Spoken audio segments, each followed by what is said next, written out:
Welcome back, you guys, to You Just Know podcast. I'm so excited to be able to talk to you guys today. You have no idea how much stuff I have planned to say. You have no idea how excited I am to get back. I did not publish an episode on Wednesday, and I debated whether to or not, but I was just so exhausted having come back from CPAC. I was still recovering and trying to catch on on everything that needed to be done. And so we are finally getting back onto the podcast today. For you guys who don't know, CPAC is probably one of the best experiences you will have if you've never been to an event like that before. I highly recommend it. It's Conservative Political Action Conference, and when you go to CPAC, you get to meet some of the coolest people. And by coolest people, I mean that you meet some of the highest respected leaders of our country and of the world.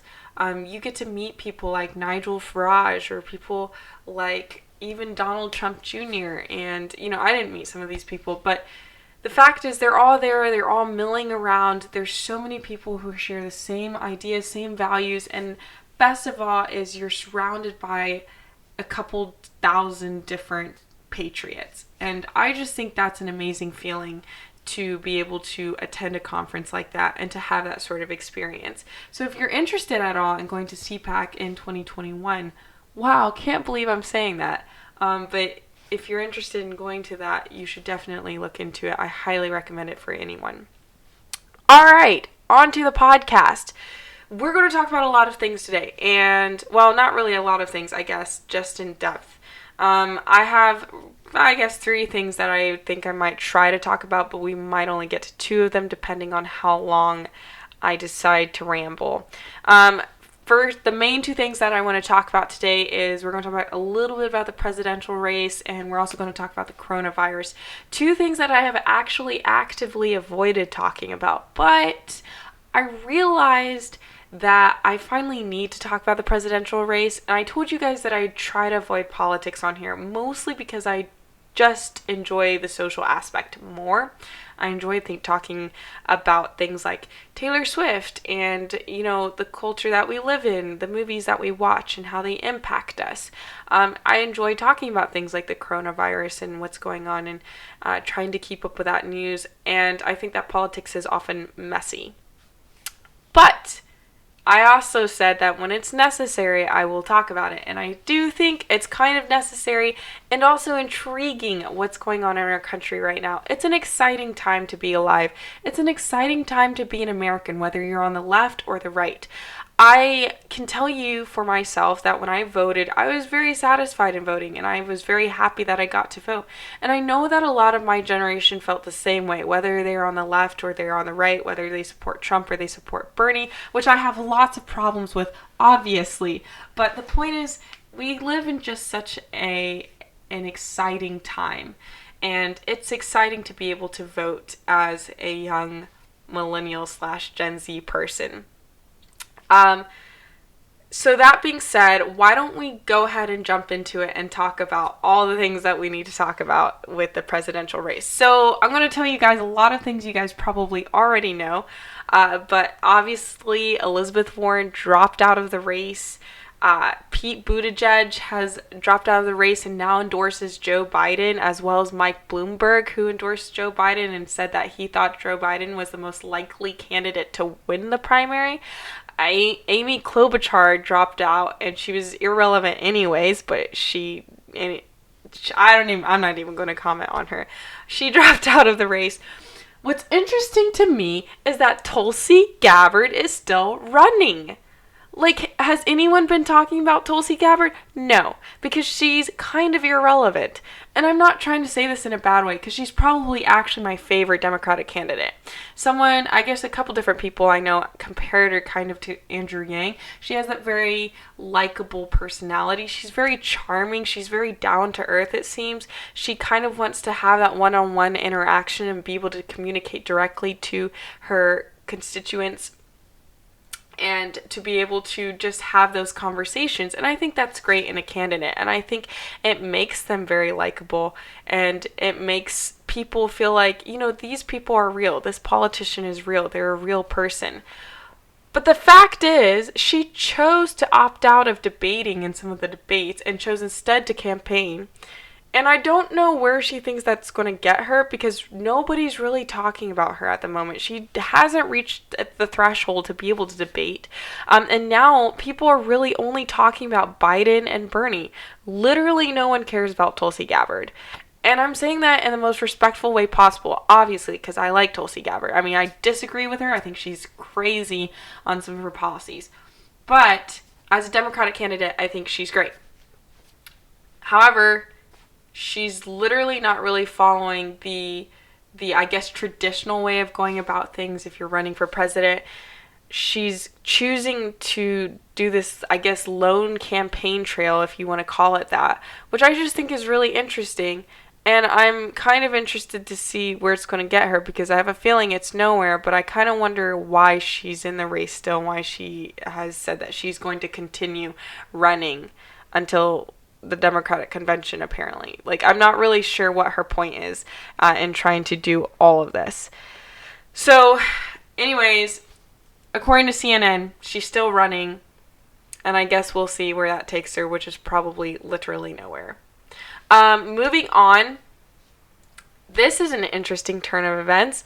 Biden is leading in the polls right now. And I was looking at the polls, I was looking at the charts, and I was like, maybe I'm not reading this right. Maybe I just don't know how to read charts. Maybe I don't know how to read graphs. But he is leading in the polls right now and in the charts. And I find this very surprising, considering how many people I run into and how many people I know that support Bernie Sanders. I don't think I actually know anybody who supports Joe Biden. But I think that Joe Biden kind of provides this more moderate type president, so people don't want to vote for somebody as extreme as Bernie Sanders. A lot of people, especially I think the older generation of Democrats, they don't want socialism. They don't want an avowed socialist running the country, so they vote for the next best thing, which would be Joe Biden. Unfortunately for Vice President Biden, he's literally losing his senses. And I feel really bad for him. I've actually said this on multiple occasions to people I know. I feel very bad for him. I empathize with him, and I think he needs to go home, and he needs to rest, and he needs to take off the rest of his years and just enjoy life with his family. He can't function. He stumbles over his words. He's had multiple bad performances. And I remember, I don't remember this, but I know looking back in history when we've had people be made fun of or be teased for things that they probably shouldn't be teased about. People used to make fun of George Bush all the time for saying a couple different words wrong. And so I'm not making that kind of accusation. I'm not making that kind of fun of Vice President Biden. If you've watched his speeches, you know that he can't function. He isn't functioning. He doesn't know where he is half of the time. I don't think. He gets his cities mixed up, and I understand that happens, but it can't happen time after time. You can't mix up your reporters and the people you're talking to time after time. It's just such a bad presentation. And it's really, really sad. It's really sad when you're trying to quote you're trying to say we hold these truths to be self-evident, but you can't remember what those truths are. Like, that's really sad. And it's really sad when your wife is defending you against protesters because you're actually not strong enough, because you're frail. It's horrible when you mistake your daughter for your wife publicly. Like, these are things that are just concerns. If Biden became president, which will never happen in a million years, but if Biden became president, he would literally not run the country. The country would be run by people using him, and he would just be a puppet because he can't actually do anything. He's incapable. If he were my grandfather, I would put him in a nursing home, or I would have someone come to my house and take care of him. That's how incapable I think Joe Biden is. And I think it's very sad because I think he knows it too. I think that he is probably struggling with early dementia. And I think he realizes that. And for anybody who realizes that they are developing dementia and for anyone who realizes they're losing their memory and losing their capabilities. I think that's really hard for them, and I think it's really difficult. And I just think it's very sad that he's up there and he keeps running instead of saying, you know what, I'm just going to drop out. But I think so many people have so much stake in this, and so many people thought that he would be the Democratic primary, that he can't back out now. And so it will be very interesting. I think he and Bernie are going to win, are going to run a close race. But what is fascinating for now, I don't know why I was surprised about this, but I was surprised. Biden won on Super Tuesday, the results from Super Tuesday, as you guys probably saw. He has won Alabama, Tennessee, Oklahoma, Arkansas, Texas, Minnesota, and Massachusetts, while Sanders only won Colorado, Vermont, and Utah. Guys, that's 3 states. And Vice President Biden has 9, I think, right now. So, I'm just saying, that amazed me, that Vice President Biden is leading over Bernie. And I think it's just because, and I know I only named, I didn't name all 9 states, but I think it's just because I just know so many people that support Biden, that that support Bernie. It seems like every other person I know wants to support Bernie, that it just surprises me that Biden is leading. But again, I think that a lot of people, voters who are voting for their president, they don't want this extreme form of government that Bernie is advocating for. I think that they want a Biden type of presidency. It's just sad that Biden can't run a country. And if he ends up as the Democratic candidate, then Donald Trump will for sure win. So, from our perspective as conservatives, it'll be great if he gets the primary, because he won't be able to beat President Trump. And I think that Bernie Sanders poses a little bit more of a threat. Now, I think that Donald Trump will probably still beat Bernie Sanders as well, but I do think we should not underestimate what Bernie Sanders is capable of, and I think we shouldn't underestimate his followers or the people voting for him. Meanwhile, with all of this going on and all of this craziness going on, Trump right now is still at a 52.9% approval rating, according to 538. So that's interesting, because before he was at a 49% approval rate, I'm pretty sure. So he's risen. And I think that the American people will continue to rise up and to wake up and realize what is going on in our country. To realize that they've been lied to, that the Democrats are just using them.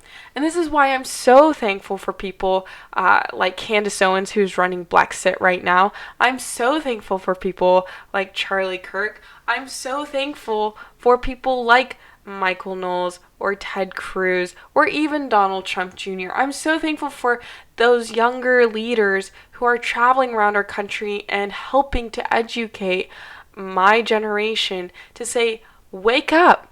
You've been indoctrinated your entire school life to believe one way and not believe any other way. You're not allowed to have your own ideas. You've been taught to think this way, and you're not allowed to think any other way. And I think so many students are waking up to this. I meet so many students who say, yes, I used to be a Democrat. I used to support Obama. I used to support all of these Democratic presidents. But now they're finally realizing that's not what the Democratic Party is anymore. The Democratic Party has moved so far left. So I think that it's really cool that those people are going around waking them up. And I'm very hopeful for 2020. And I'm very hopeful that the next 4 years will be the 4 years of Trump era. This is just an example in Utah, which we already know is pretty conservative. 65% of Utahns say they're better now than 4 years ago, and that includes 54% of Democrats in Utah. And so here's what I want to say about all of this, is I think a lot of people just don't want to vote for Trump because they don't like him. They don't like his character. They don't like the things he says. And that's fine. I get that. That's understandable. But here's what I would say to that. Is if you're going to attack a man's character like that, then you have to realize the character that you're voting for instead. And you have to be able to reconcile that. I can never reconcile voting for a man who not only lived off of all of the women that he was with, lived off their finances. It was literally one of his wives that was able to even finance a campaign, which he ended up winning to get into the Senate, to get into politics in the beginning.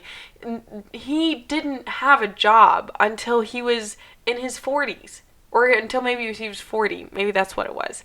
He never wanted to work. So if you're going to attack a character of a man, but you're going to vote for Bernie Sanders, a man who supports abortion all the way up to birth, a man who literally worships Venezuela, who praises Fidel Castro, a man who doesn't know what real work is, but wants to tell you what work is, and wants to tell you how our country is run, that's what you're going to have to reconcile. If you're voting for Biden, you clearly just don't like Trump, because there's no way you could actually love Biden. There's no way you can actually... I don't think there's any way anybody voting for Biden could say, I think Biden can run this country effectively. I think people who vote for Biden just don't want to vote for Trump. And that's fair, but I still think that it's better to have somebody who you know what they're going to do than to have somebody that you don't know what is going to do because they're going to be run by puppets. All right, so final thing about this is I used to say that I wasn't on the Trump train. I didn't want to jump on the bandwagon. I didn't want to be the MAGA person. And I'm willing to acknowledge my president's flaws, and I'm willing to acknowledge that he's not a perfect man. I've said many times I don't think he's a Christian. I've said many times I don't think I would call him a godly man. But I think that as Christians, we can look at this and say, look, God has ordained our leaders. And we should be thankful in that. And I'm going to be thankful that Donald Trump has been our president, because I think he's done a lot of good for the American people. And I think part of me not wanting to admit that I support Trump as my president is that I just don't want to be the obnoxious MAGA people. But you know what? I don't care anymore. I support our president. And I'm okay with saying that, because I've seen the results, and I've seen what he's done for our country, and I've seen a lot of good that he's done. Now, has he done everything good? No.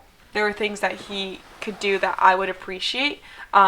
He's not as pro-life as he could be. He could probably do more in certain areas. But he's done so much good, and he's revitalized the American spirit. He has reawoken American patriotism.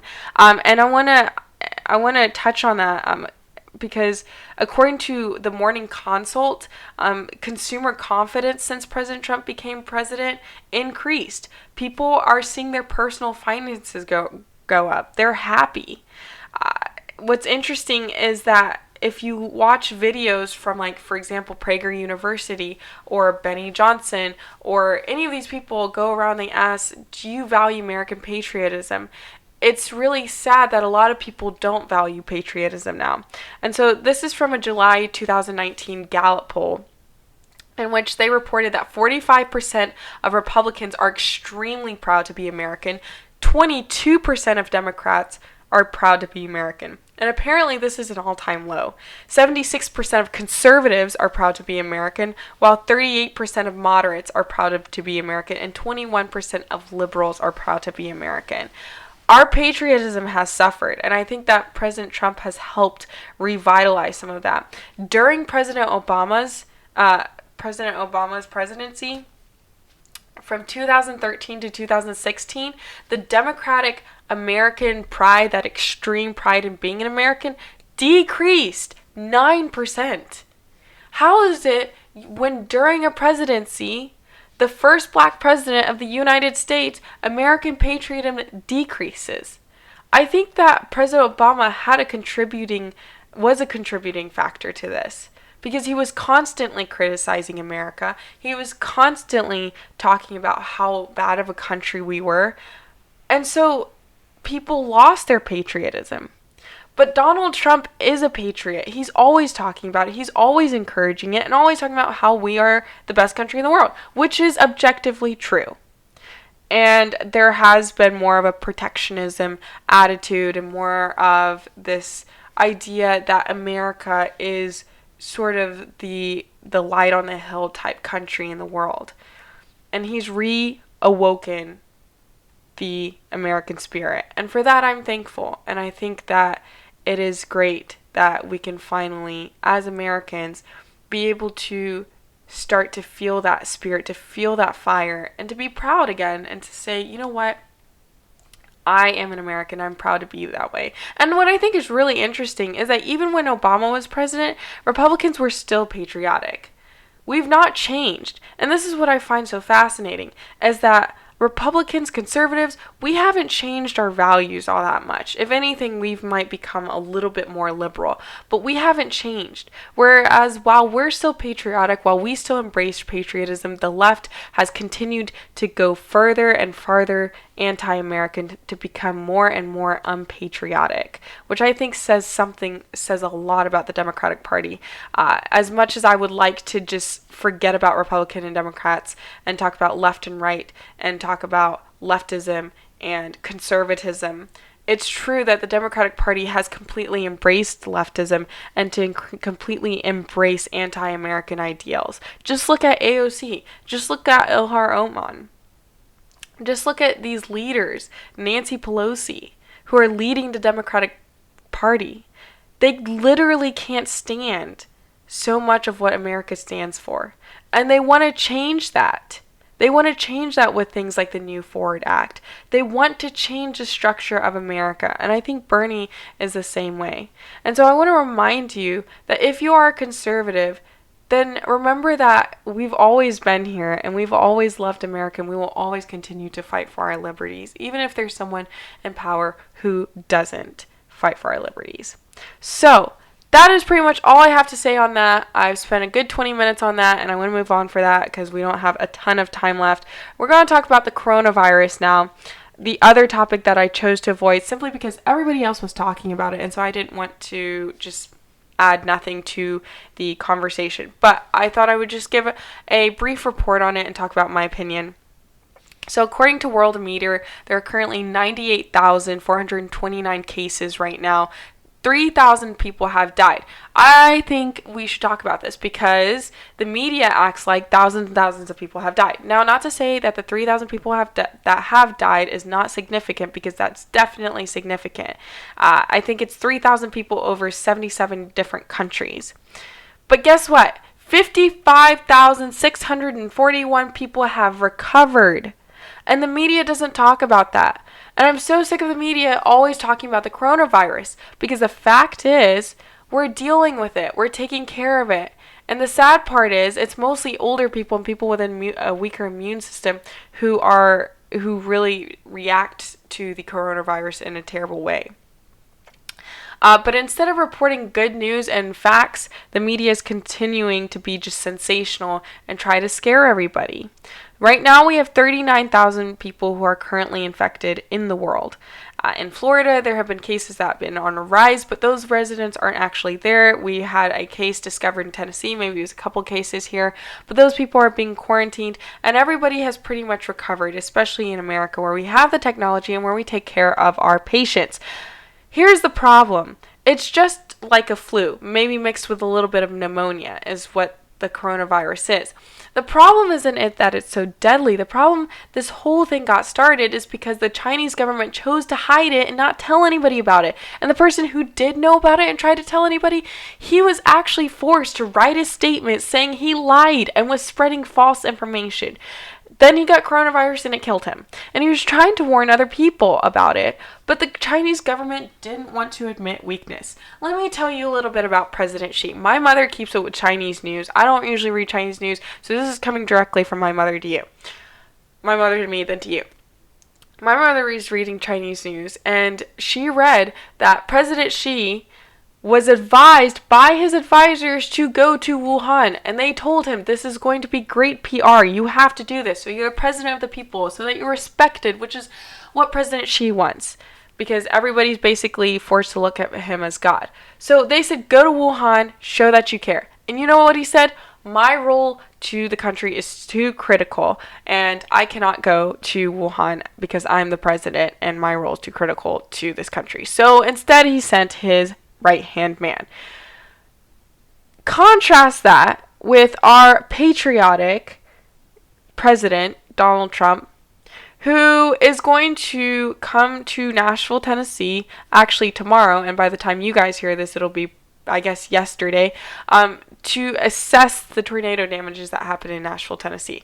I just think it's a great difference. Even though this is about the coronavirus, and it's a little bit different than the tornado, the fact is the government there is so corrupt. The president is so narcissistic and so conceited. He literally cares nothing about the Chinese people. And that's why we had this entire thing spread in the beginning, is because the Chinese government refused to talk about it and refused to announce it and deal with it. And so now we have all of these cases. But don't lose hope, because most of these cases are fine. We're fine. It's going to be okay. Most of the people who have negative reactions have a weak immune system. But if we wash our hands, we take care of ourselves, and we don't listen to the media that keeps going on and on and on, but we listen to instead when the CDC makes an announcement, then we'll all be okay. So that's kind of what I want to talk about that. The other thing about that is the impact that it has had. This is why I'm so frustrated at the media for talking about this, because the media has talked so much about it. It has actually impacted stocks. So stocks in the U.S. have plunged. According to the New York Times, J.P. Morgan said their expected global growth would slow to 1%. Delta Airlines stock fell to 6.3% because of restrictions on travel. American Airlines dropped theirs to 8.9%. And this is just because of the narrative. The media keeps reporting on this virus that is not as big of a deal as they keep saying it is. People aren't dying in the rate that they say they are. Did you see the numbers? 3,000 people have died. 55,000 people have recovered. But the media never talks about that. And so now people are scared. Now people are thinking the apocalypse is coming. And people are thinking that we have to now stock up our houses, and we have to stay quarantined, and we have to wear masks and do all of these things. Simply because the media wants to sell their news. And this is what I find so incredibly frustrating about the media.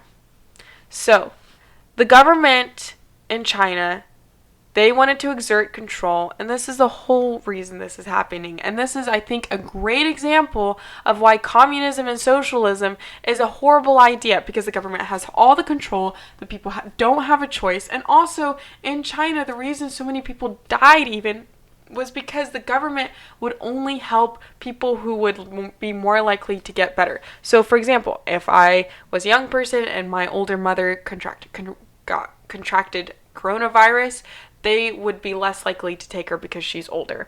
Especially, even if, for example, if it was my grandmother who's in her 80s, they would be less likely to take her because she's an older person. And so they really don't care about babies or older people. They only care about the strong young ones, because that is what socialism and communism does to a country. So, anyways, that is basically what I have to say on that. The final thing I thought I would report on as we wrap up here is just the Tennessee tornado and the damages it has done. So 25 people have been killed across the state.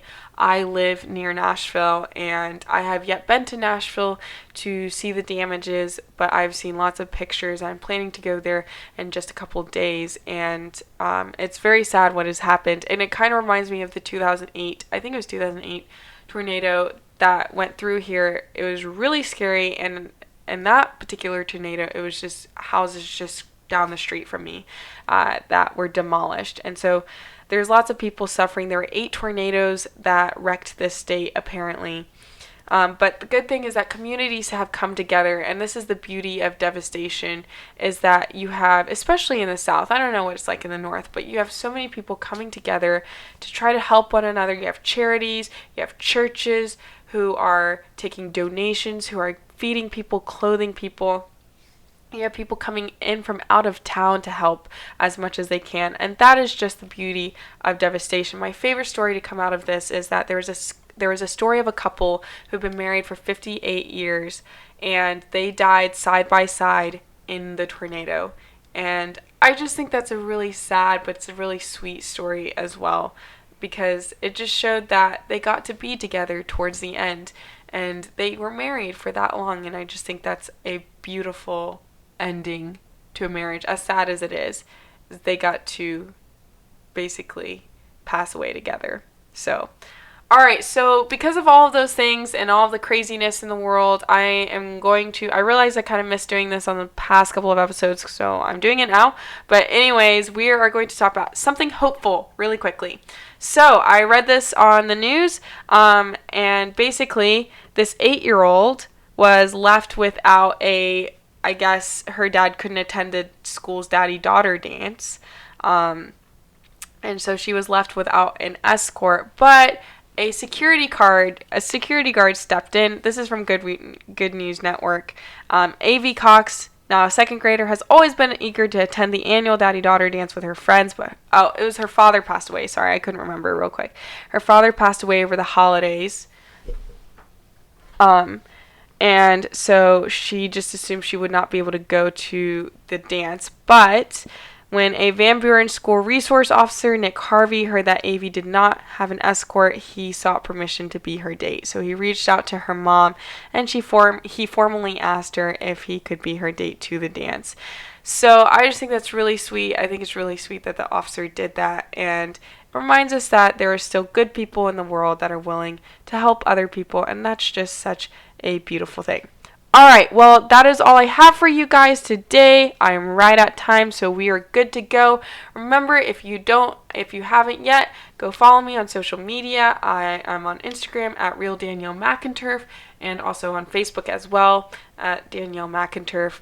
And if you haven't visited it yet, you can visit my Patreon account at patreon.com/youjustknow. That's patreon.com/youjustknow, where if you enjoy these podcasts, you can go feel free to contribute to my episodes, since I do fully fund this by myself. So, I hope you guys have a great weekend, and I will see you guys back here on Wednesday.